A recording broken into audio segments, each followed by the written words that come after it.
How to delete messages on WhatsApp. Hey there, welcome to Insightful Tutorials. Do you want to delete sent messages on WhatsApp but don't know how to do it? If yes, then you are in the right video. Without further ado, let's learn how to delete messages on WhatsApp.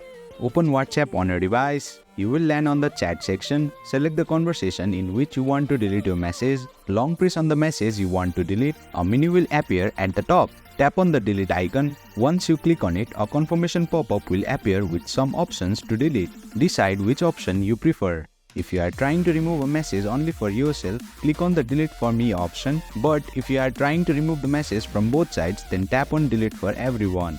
Let's remove the message for both sides. As I said earlier, tap on delete for everyone. Once you delete a message for everyone, you will see you deleted this message text in the exact place where the selected message was. Similarly, you can delete multiple messages on WhatsApp either only for yourself or from both sides.